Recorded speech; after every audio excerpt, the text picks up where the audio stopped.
Hi, this is Chris Evans, and I'll be on the Frontline Forward podcast today, so I hope you can join us. We'll be talking about a few interesting things. I've been asked to be a guest speaker and talking about my 23-year career with Wildwood Fire Rescue and a couple of other business ventures that I've started, including Back in Service, which is taking old decommissioned fire gear and repurposing it, putting some money towards our local food bank, and hope you have time to listen in.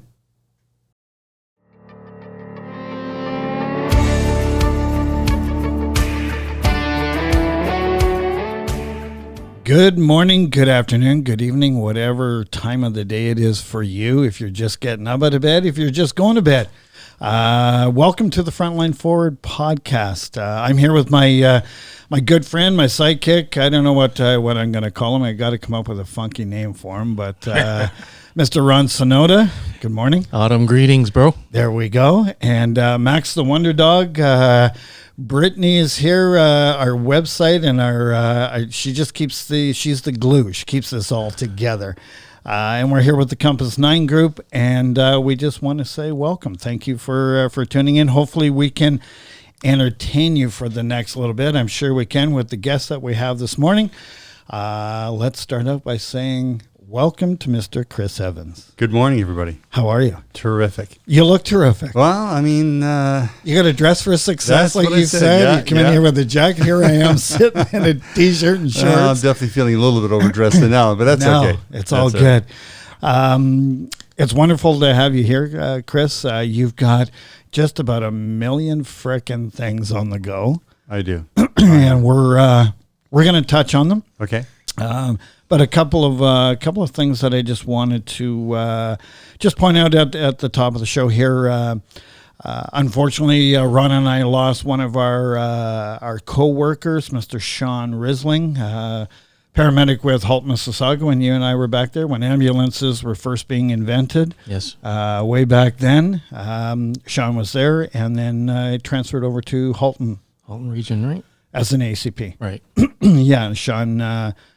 passed away just last September 18th. September 18th. Yep. Yeah, just passed away. So we just want to say a shout out to him and to the group down at Halton EMS. We're thinking about you. Yeah, brothers and sisters and their family. Absolutely. My mom sent me, my mom's a colorful lady, and she's got a big line dancing class going on over there this morning. She sent me this thing. She goes, "What do you think of this?" And I just wanted to if you don't mind, I want to read just a little bit. And it came from a Dr. Bonnie Henry. She's a Canadian physician with the provincial health officer with the province of British Columbia. She's an epidemiologist, and she's won numerous awards with the New York Times with her research and the whole bit. This whole COVID thing. Like, it's just, we're about to go kaboom here again, Chris. I know. It's hard not to think about it. It is. Yeah. Because it's here. But what blows me away is just, and I mean, we all have our own opinions, right?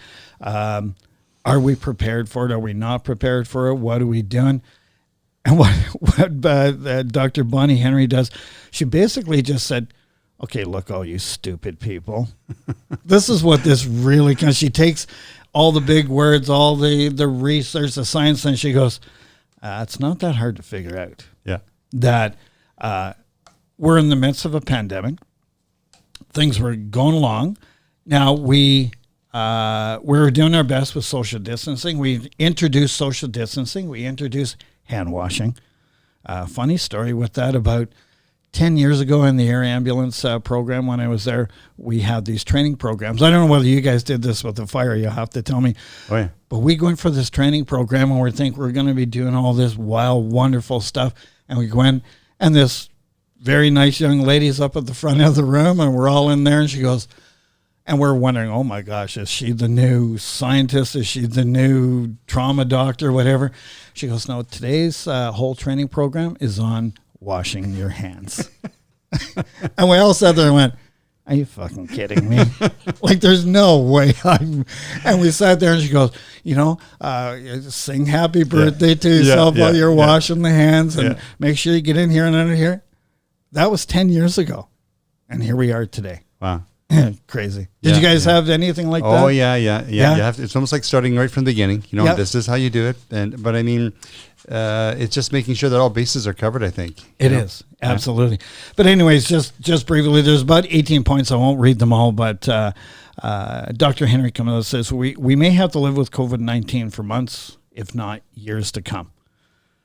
So she goes, let's see here. She goes, so let's not deny it or panic. Let's not make our lives useless. Let's learn to live with this thing rather than try to destroy it. And she says right here, you can't destroy the virus. So she goes, we're all talking about, ways, and hopefully we're going to get ways of killing this virus off. Well, you can't. You can't kill a virus. It just mutates. It changes. It's ever changing. So she goes, you can't destroy it. So she says, you know what it comes down to? Washing your hands. And she's got it in bold lettering here. Just wash your hands, people. And she goes, please, gloves, please stop wearing gloves. She tells people, and it is, I didn't, it must be a factor with you as a frontline worker. We're going to get into how tough your job is right now. Right. But it really comes down to people are wearing gloves incorrectly. They're wearing them at the wrong times. And then she also addresses the whole thing about the mask, because we think that the masks are the end all to be all. They're going to save the world. Yeah. No. The answer is no. Lots of people wear the mask wrong. I just about fall over laughing when I see people driving down the road. Oh, yeah. And they got their masks on, they got their gloves on. And this they're look driving- of fright on their face, just yeah. So it's just, she just comes down to, no, she's talking about she says COVID-19 is not a food infection. It is associated with drops of infection like the flu. There is no demonstrated risk that you're going to get it from food. She also talks about, once you're at home, if you want to go through the whole gamut of taking your clothes off and putting them in the washer and going in and have a shower, she goes, it's a little excessive.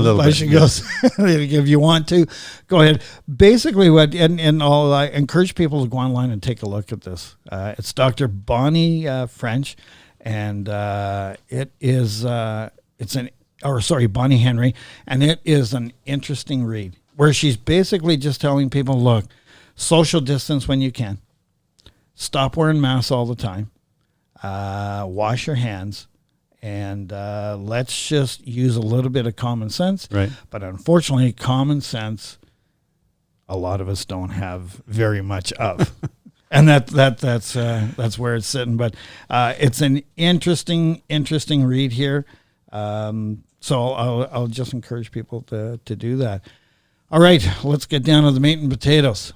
Mr. Chris Evans, today is your anniversary. 23 years on the job. 23 years. Yeah. Wildwood Fire Rescue. Yeah. Yeah. So you're with Waterloo Fire Rescue. Mm-hmm. Been there your whole career? Yeah. I started out taking a course out in Newfoundland, went from Northern Ontario, moved out to Newfoundland, and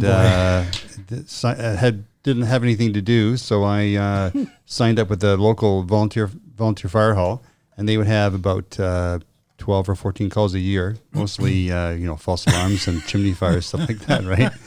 And then through that, they told me they're a great bunch out there, and they told me about this course out in St. John's, that this firefighting course. So I one step to another and looked into it.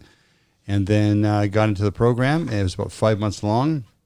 And back then, 23 years ago, firefighting schools were not, there weren't very many of them. Yeah. So I figured this was a good opportunity to look into this career, So living out in Marystown, there was a RCMP detachment, a big one, and a 5-bay volunteer fire hall. It was beautiful. So I was literally at the one traffic light in Marystown. There's just one. Right. So if you're going to drive downtown, it's not going to take you long, So there's one traffic light, and I'm pretty much picking a career because I moved out there with my wife at the time, and I had to pick something to do. So it was either going to be RCMP or in the fire service, right? So the guys were sitting outside the hall, drove over, and they're like, with their great typical East Coast accent, you're a mainlander, eh? And it didn't take them long to figure it out. Right. So anyway, I got signed up and would attend training, and then took the course in St. John's, and then just one thing led to another. Applied in a couple of places in Ontario,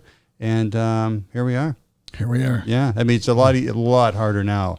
Back then it was easier to get. Don't sell yourself short here, Chris. Come on. But I mean, it was. I still consider it hard. But today, it's quite difficult to get into emergency services. It's a career that's really I think boosted in popularity, especially post 9/11. Yeah. And it's wonderful. Police, fire, ambulance. They're great careers, and I'm very proud to be doing what I'm doing. Yeah, and you work for a fantastic service out there. Yeah. I know a lot of the guys and girls associated with Waterloo Fire, and you guys do an amazing job. Thanks. As they all do, but you guys and girls most certainly are here to respond to the call when the people in this region reach out. Right on. Yeah, absolutely. So let me ask you something. Where's the best burger place in Kitchener, Waterloo to eat? Oh man, What do you think? there's a place down on Main Street, or King Street in Waterloo. There's a burger place, I think. But with this whole COVID thing, some places are opening up and some places are closing down. Like, it's hard to keep track sometimes. The best burger place, man, you got me because I'm thinking, I have my opinion. I'll leave it at that. Go ahead. What's yours? I mean, I flip flop back and forth all the time. I love going up to Sonny's up in Waterloo. Oh yeah, Love it. right by Station 1. Yeah, Yeah. it's awesome. It is. It's got that little bit of old style feel to it, but it's great burgers. Yeah, no kidding. You can't. Are you a beat that. burger guy? Oh, absolutely. Yeah? I make my own, but you try to eat healthy these days, right? Yes. But love a good burger, Right. for sure. Yeah.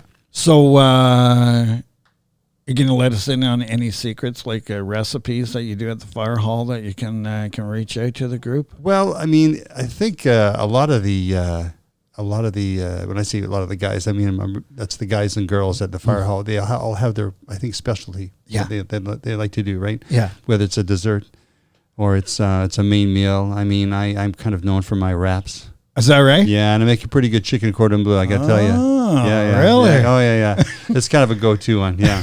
Because you got to eat, right? I mean, we're doing 24-hour shifts, so it's nothing new. I mean, everybody pretty much knows that we go out for meals, like we get our food and go back to the hall and cook, and we have stuff dropped off, which is very, very nice. And but I never knew back then that this was part of the fire hall lifestyle, but it's I'm liking it. It's great. Yeah. Yeah. And Are you sticking around for a few more years? yeah. Or what's the plan? I've got just under 4 left. Really? Yeah, and then I gotta go. You gotta go. And I'll go kicking and screaming, I'm pretty sure. What hall are you at? I'm at Station 4, actually, which is at 911 University Avenue East, up by Rim Park. Yeah, up by Rim Park there. It's a new kind of area, a lot of new homes, and the call volumes are not like they are down at Station 1 and 2, but we've definitely noticed a significant drop because of the precautions and of COVID, and it's just impacted everything with the students not being here so much, and we're developing, or the department has developed their own PPE program. Is that right? Oh yeah, I mean, much like any other department, it's not a standard. I mean, I think department has their own methods of their own PPE program because of COVID. So with the lack of that equipment available, they kind of had to make some changes to how they're going to respond to medical calls, keeping themselves protected. Whether it's wearing their BA, or it's reducing the calls that they respond to. Right. It's just going to with fire, just going to life-threatening calls, and obviously structure fire, motor vehicle accidents. Yeah. But yeah. BA is not Bachelor of Arts, bro. Oh, it's not? No, it's I know. Oh, I have that written down. I know you got the big brain. You're thinking masters and doctor. BA is breathing apparatus. Thanks, bro. Ron. Oh, Yeah, good, yeah, good. yeah. Smart ass. Oh, I'm sorry. You're a fire paramedic. You got right? all the notes there. You look so professorial. Professorial? Yeah, probably made that up, man. Professorial, is that a word? I don't know. It is today. Yeah, it's a Scrabble word. I'm going to challenge that.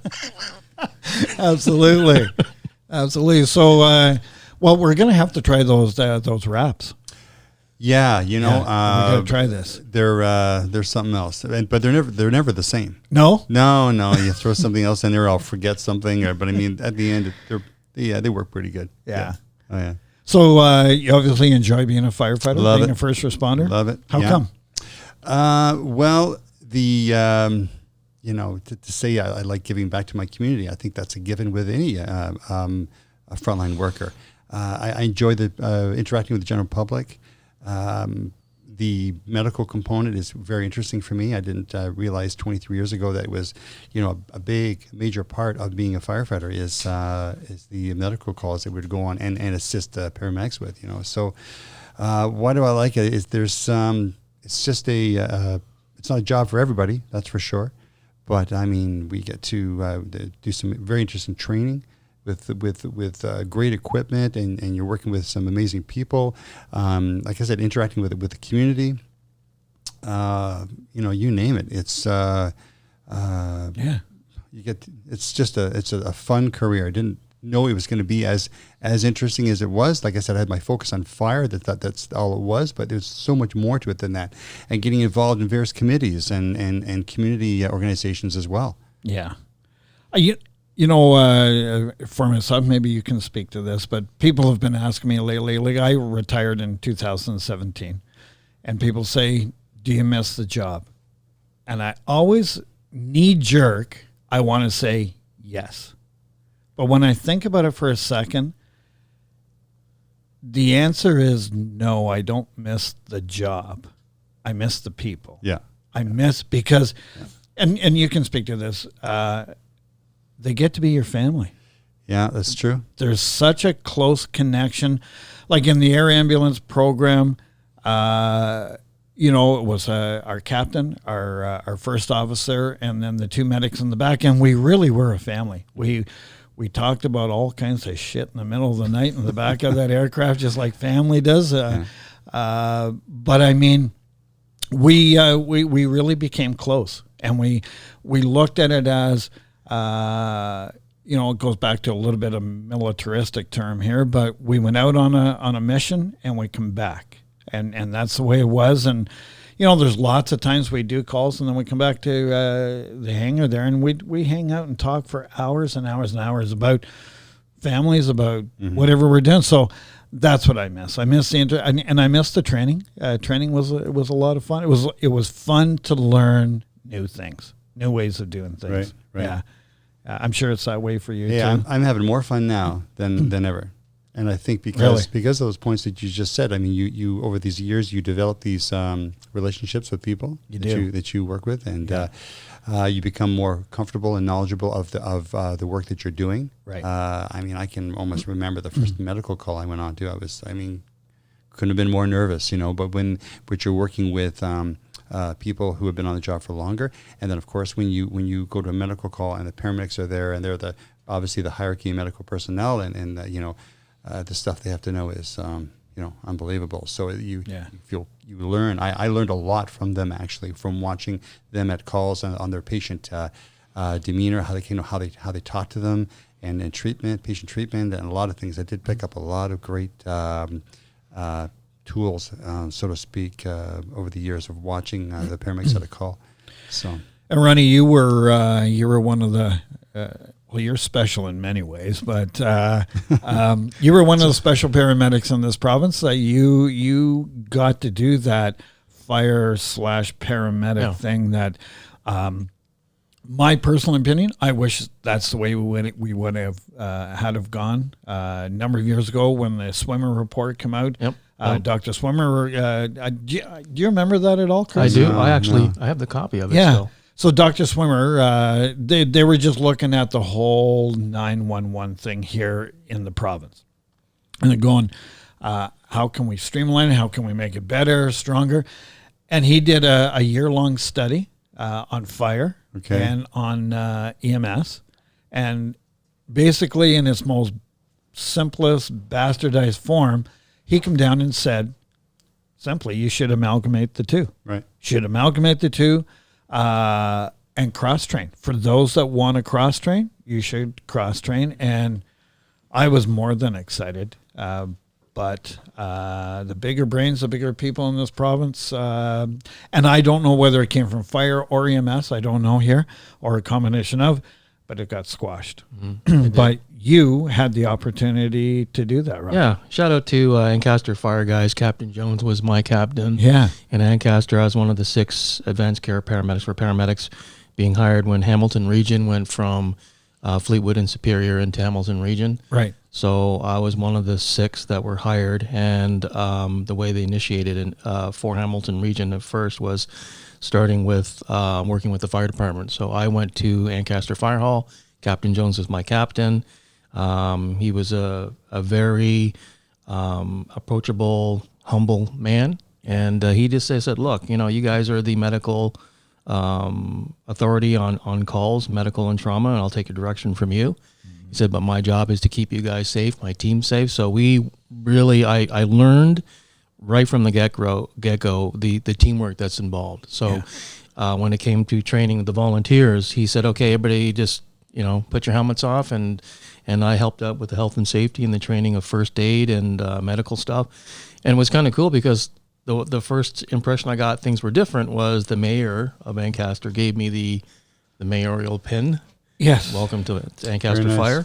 Yeah, and then on one of the calls, they knew that we were humping and we're a really busy day. The guys are back at the station, and Captain Jones calls me and says, how do you like your steak? And I went, steak? I got cans of beans, man. I used to see cans of beans, right? Because he says, no, how do you want your steak? I said, I like mine between rare, medium rare. And he says, okay, let me know when you're coming down the main Wilson Drive, and we'll get it going. Mm. And sure enough, pull into the hall. The guys already ate a long time ago, and there's my steak with mushrooms and everything. But it was, what Brian said about the Zoom report. I know there's a lot of political and egotistic, and there's a lot of agendas that were going on. Mm. But the teamwork I really appreciated. I never felt unsafe I did some mountain rescues because I worked in Hamilton, so we did a lot of waterfall rescues, people falling off the escarpment. So I learned about rope safety and things like that. Mm-hmm. I was tied off in car accidents in case the car rolled over. If I was in a rollover, they could pull me out, things like that. Things that I never saw in EMS that if it was incorporated would keep the men and women who are paramedics a lot safer, a lot wiser, and a better appreciation of the synchronicity that's involved in rescuing or saving someone's life in a big multi-casual incident or a car accident or industrial. So that's what I took away from the fire was the teamwork and the trust in one another. Yeah. No, I couldn't agree with you more, Ronnie. I wish I had the opportunity, and EMS services, they're out of the fire halls right now, right, Chris? They're some halls, of them are not in Waterloo at the moment. Not in Waterloo. No, okay, no, but there are some parts there that are running both agencies. Yeah, that's true. Because there's been this long-standing thing, like let's address a little bit of the elephant in the room that,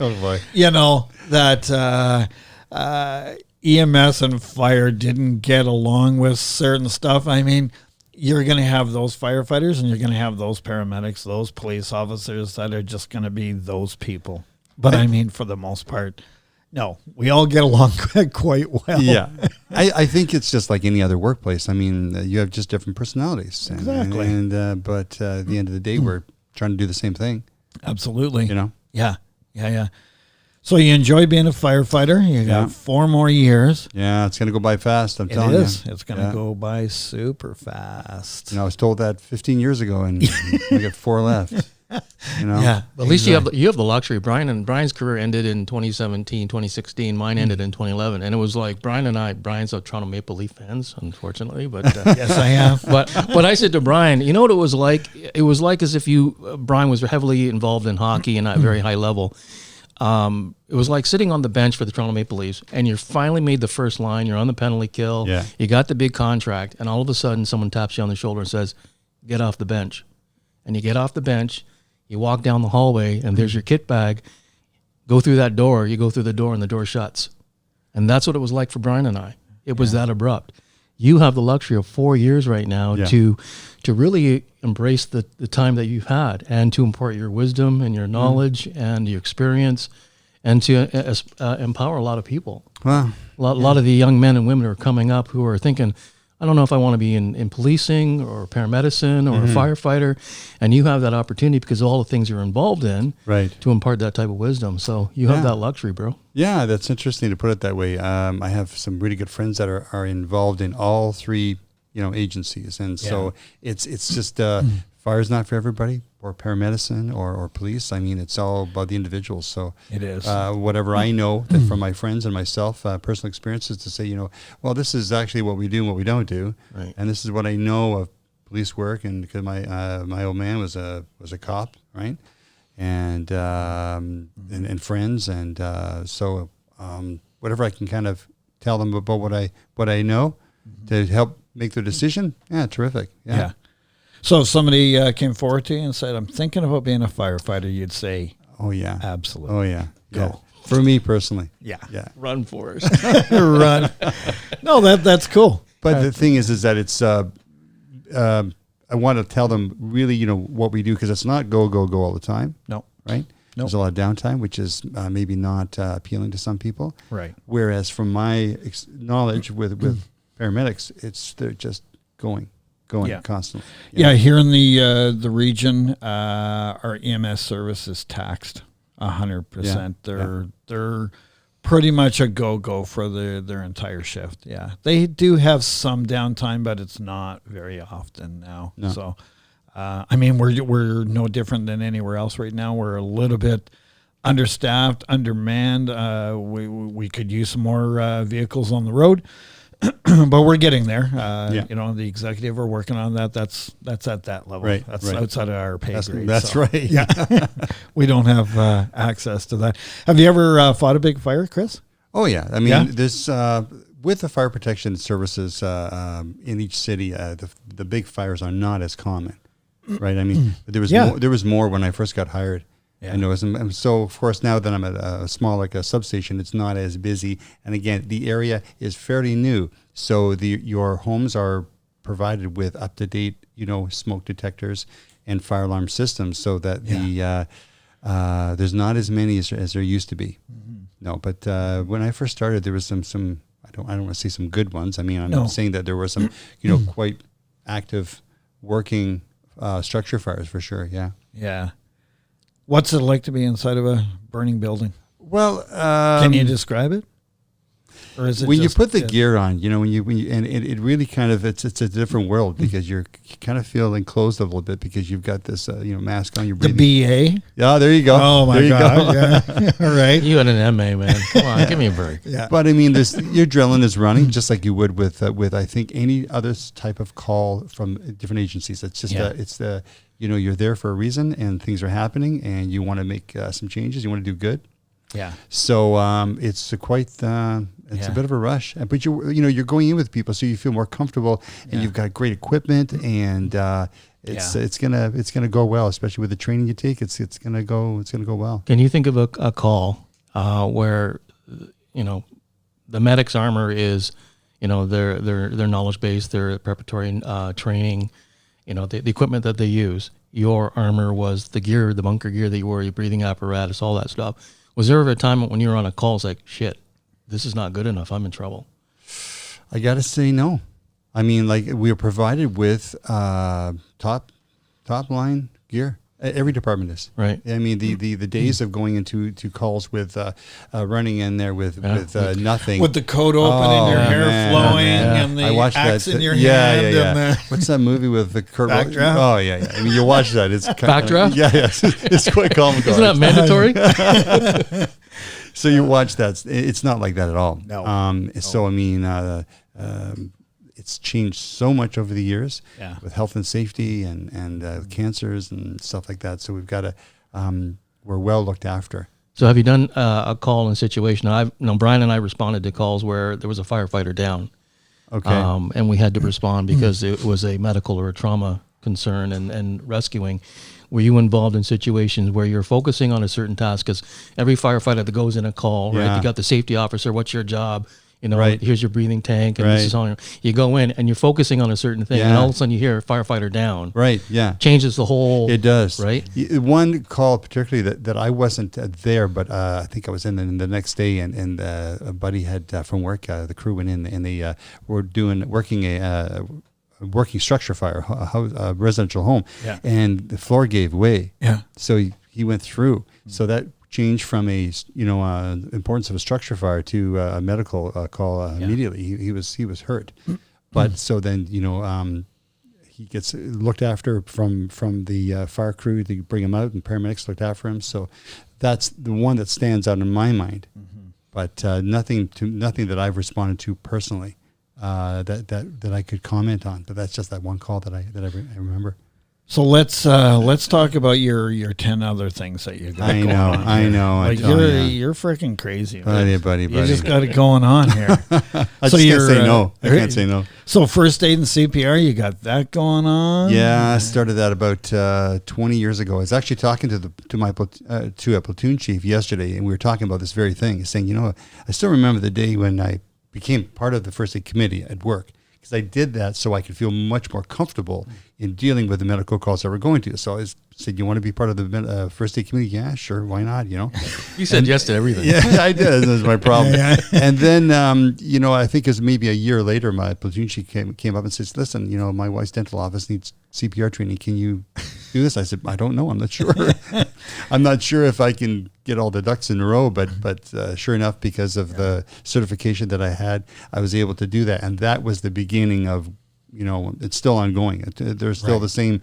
I'm still teaching his wife the CPR after all this time, right? Yeah. So it's just kind of it just grew and grew and grew. Yeah. But now you have a lot more people who are doing that, Right? And firefighters and paramedics, and who are bringing their knowledge to the program. So Right. it's definitely helped me to be a better firefighter by teaching all these first aid courses, and it's maybe better at my full-time job, which is Nice. this is that's my priority, my full-time job. Yeah. It's made me more comfortable to deal with these the calls that we go on. Sure. And like I said, not to forget that over the years of watching, really paying attention to patient care from the paramedics is helping out tremendously. I mean, everybody has their own way of talking to somebody who's not well, but this is real. This is like a real thing going on here. And when they arrive and they take over, as they do, right? Yeah. Because they're of their training, it's interesting to watch how they do things. I'm going to do that next time. I'm going to ask those questions next time. It's just helped me. So, I've been doing that for 20 years now. Holy Diamond Medical Services. Oh, there boy. you go. Yeah. My son-in-law Simon is a lineman with Waterloo Hydro.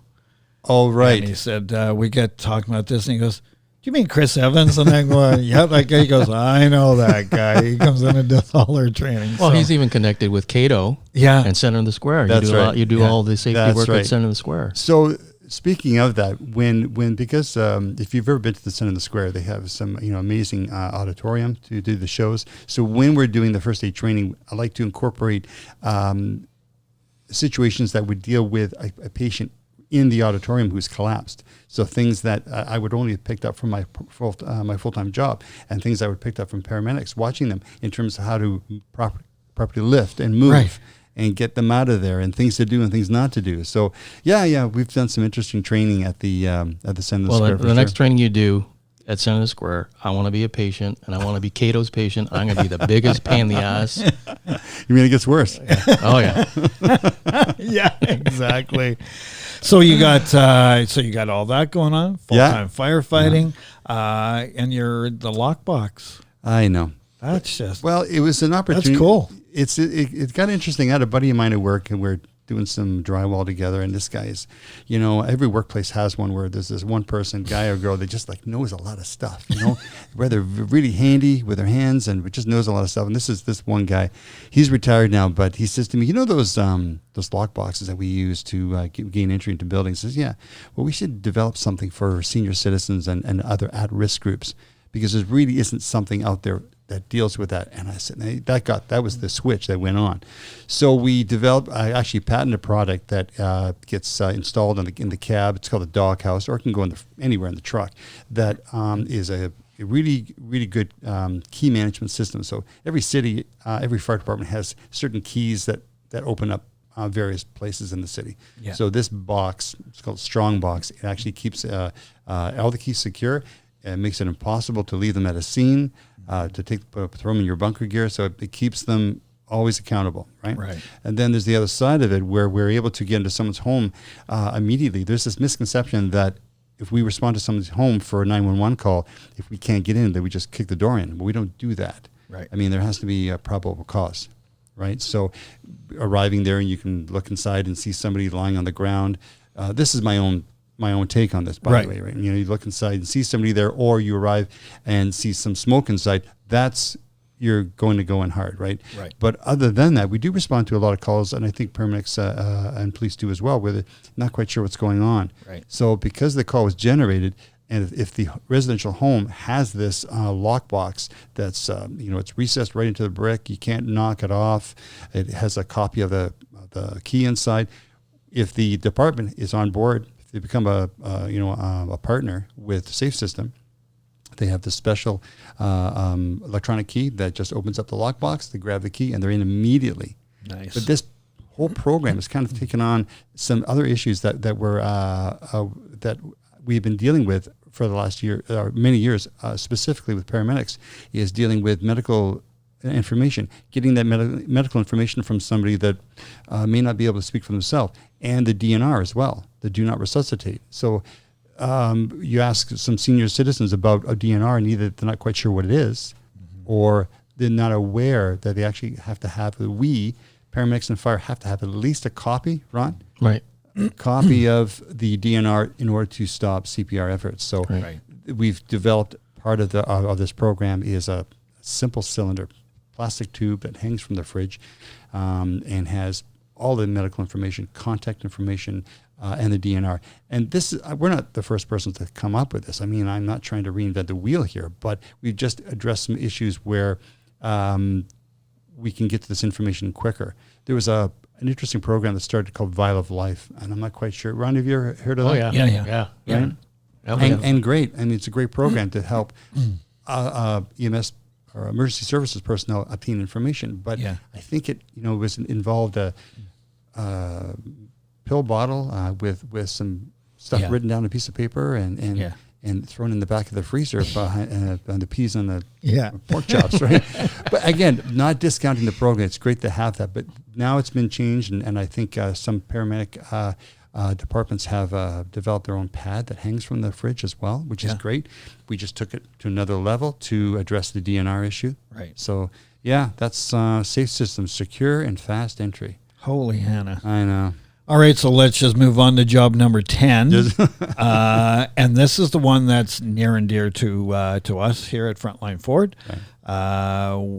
You and I connected through friends, and the company's called Back in Service. It is, yeah. What a cool name. Thanks. Did you come up with that? Well, I'm sure I'm not the first person to come up with the phrase, but it just kind of, like I said, well, I got this other business venture I'm doing. I got to call it something. Yeah. And it just kind of made sense, I think it's fantastic. So tell us about it. It's pretty much, again, I'm not the first person to do it. No. But just putting a little bit of a different kind of spin on things. Back in Service is taking decommissioned fire gear and hose and repurposing it. Yeah. So there are only a few options that I'm aware of that are available for fire departments when their gear goes decommissioned after 10 years. And there's an NFPA standard. I think it's 1851. We were talking about that this morning. I'm pretty sure that's close to what it was, that states that the gear has to be destroyed. So instead of it going to the landfill, there's another option, a great organization called Firefighters Without Borders. And they can take the gear that's given to them from other departments and send it over to third world countries, which makes sense. Sure. So another option that they can do is I purchase it from departments and get it cleaned, and we turn it into all kinds of stuff like sport bags. Yeah. Right. Like, this one here. This is a bunker coat. This is the coat. Right. Nothing. Awesome. Nothing on this bag has been added except this. That's not due Part for of the gear. Well, yeah, or due for the garbage. Okay. For example, so you've got the bag here, right, and you've got all kinds of pockets on the inside. You've got the officer's radio pocket right here. I love it. The 2 pockets on the coat, that, right, and then you've got we incorporated the fall arrest vest that would just go to the garbage. Right. So the girl that does this for me, she does an amazing job, and she just every bag is unique. There's not one the same. Okay. Right. So these straps here are used for the rescue straps, and in that are tucked in behind the bunker coat, so that for rapid removal. So yeah, that's the bag. This is a smaller one that we first started with. Same kind of thing. So I went to her and I said, "Can you make it bigger?" Yeah. She said, "Sure." So that's why we came up with the larger sport bag. Yeah. And then we're taking high volume hose and turning them into belts. I mean, they're not all that pretty, but I mean it's kind of unique, right? Can I see one of those? Yeah, sure. There's one there with. Thank you. And then I've got a dog leash around here somewhere, but we turn it, simple dog leash, right? Yeah. A couple of other things that we did was we took the hose and cleaned it. Yep. And again, seems like such a waste, but instead of putting it at the landfill, turning it into like a wine bottle. When you give somebody a bottle of wine, Christmas in a paper bag. Yeah. Well, you put it in hose and creates there's a bit of a story to it, right? Awesome. So I recently found out this would be interesting with a couple of cans of beer for some of the microbreweries as an interesting gift. And I think you've got a friend of yours. I do. We're going to reach out to Waterloo Brewing here and just see if we can make a connection there and see what we can do. So yeah, they're just down the street, and we've worked with them on other projects so far. So hopefully they'll be interested in this as well. Oh, cool. Yeah. And even something like this. I mean, this shows better on the website, but you put a candle inside here. You can put a fern. This is a 100 mil coupling. Yeah. And it's got some serious weight to it, but it's decommissioned. It's no good anymore. Right. But some of the interesting things that we're doing with this project, is it's not just taking that gear and repurposing it, but we're even taking the inside liner of the coat, the thermal layer, and we're the girl who does this amazing work for me. She's made it so that it's a jacket, and we're donating them to the Out of the Cold programs. Just it's again keeping it out of the landfill, but it's repurposing for the homeless people. Repurposing it, right? Yeah. Taking a percentage of the sales and allocating them towards a local food bank. But in this case, with Frontline Forward, we did something a little bit different. Got to purchase a bike. Yeah, you did, and happy to do that. Well, but we couldn't be more appreciative. Well, I'm happy to do it because I'm really enjoying this project. But it's kind of taking on a life of its own. It wasn't supposed to get this big. It just started out from me going out to the East Coast to see my buddy who I met in Far School, and he took me to a local like a flea market, and there's a firefighter there selling some stuff made out of old hose. Yeah, I thought, how cool is that? So for 5 years I was buying stuff from him just to give away to clients, friends, and family, whatever. And then a good friend of mine who remained nameless, he said, "You should do that here." Right. And I said, "All right then." So then that's when it started, and there's all kinds of stuff coming down the pipe. There's computer bags, laptop bags, rather, and and you and I have been talking. So we've collaborated our two efforts here with Back in Service and with Frontline. We have some of your stuff here. Yeah, people thanks can for that. Purchase right here.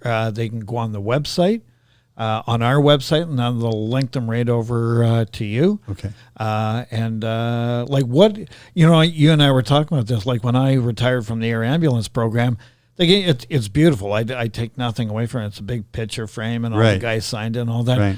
But what a cool thing is to have your bunker gear, your jacket, whatever, and have it made into something that you can take with you forever and a day. Yeah, that's what I was thinking of too. Is we each department, paramedic, police, fire, I think they have their own kind of traditions. But when somebody retires, right? Big meal probably, and then something to take home for themselves. But how interesting would it be to maybe have their own bunker coat made into a sport bag, or we'd like to eventually incorporate paramedic and police gear that gets decommissioned instead of it being thrown out. Yeah, you and I talked about this, that we'll start the efforts here to reach out to EMS and to police as well and do the exact same thing, because I think it's just the coolest project. Now, could people, like right now, Chris, because it's just fire gear right now, could a firefighter like get in touch with you and say, I'm still on the job, but they're going to decommission my gear. Can I send that to you and you make that into a bag? They would have to have that approved through their department. Okay. Because I said every department has its own policies. Right. So, the logistics of it might get a little bit tricky. But if it was, if I developed a relationship with that department and we had a plan in place to say, okay, this stuff is not going to be used other than being made into. What about two retired paramedics that have their own personal gear that's lying around collecting moss? Buddy, for you, Ron. And we just, I'm not, hey, I didn't mention any names here. And we just said, hey, we got some stuff. Can you turn it into computer bag and a duffel bag? Yeah, this is what I want to do with this thing. It's just, like I say, getting a life of its own. And I would really like to be able to do that. And the possibilities, I think, are endless. So it has an interesting full circle a story to it. Like, we're keeping it out of the landfill. I'm not quite sure what you would do with your gear when it gets, basically the same thing. Just it goes to landfill. It just gets destroyed. So it's we're coming up with some interesting products and ideas, and it just keeps on growing. So absolutely. And you're looking at the potential of actually, like with the belt, it'd be kind of neat to emboss a crest of where you worked, or that you were a medic or a firefighter, or your badge number. That can be done. Or a quote or something like that, like the embossing itself, the crusting, and absolutely, even make it very personal. Yeah, people can buy that and have embroidery done on it, or we're even taking, like I said, someone's coat, fire coat that has their name on, or a police jacket with. Well, you have the Mennonite lady; she can emboss the names or stuff, right? Absolutely. You talked about. Yep. Cool stuff. Really kind of making it neat. How so people can go on the Frontline Forward website? They can be linked over to you, or how can people get in touch with you, Chris? They can check out backinservice.ca. Okay. Yeah, that'd be probably the best thing. All the contact information is on there. They can view what we've got, and it's look forward to hearing from people, maybe with ideas that they've got. Saying, you should make this. Yeah, absolutely, absolutely. Any more ideas? Any more projects? There's always things cooking up there. Upstairs. I don't think it stops. No, it's not. No. Well, this is awesome. You got some great stuff going on. Thank you for the service that you do for the region here, Chris. Appreciate the opportunity to chat. Yeah, we all take it for granted that at the end of those three little numbers, you dial 911. Yeah. The men and women that respond in this region, it's pretty incredible. It's an incredible group of people. We got a great service here, great fire, police, EMS, here to serve and protect. And thank you for the service you do. Proud to be a part of it. Yeah, awesome. Well, we've come down near the end of the show. Yeah. Wasn't that bad, was it? No. A lot of fun. Next time you got to bring food, though. Come on. Bring them the wraps. We're going to do wraps, and we're going to chat. It might get a bit messy, but sure. Hey, that's okay, too. I have my stretchy pants on, everything, man. Come on. We'll do the stretchy pants and all that. Chris, again, thank you for coming on. My pleasure. Again, how do people get in touch with you? backinservice.ca. Fantastic. To each and every person out there, thank you for taking time out of your day. I hope we entertain you. Hope you learned something. Chris is just an incredible individual with some pretty special stuff going on. Check out this stuff. Great gifts for your husbands, for your wives, aunts, uncles. Christmas. Yeah, Christmas is coming up. Right so on. there we go. Thanks, buddy. Little plug. Yeah. Cheers. Much appreciated. All right. Thank you.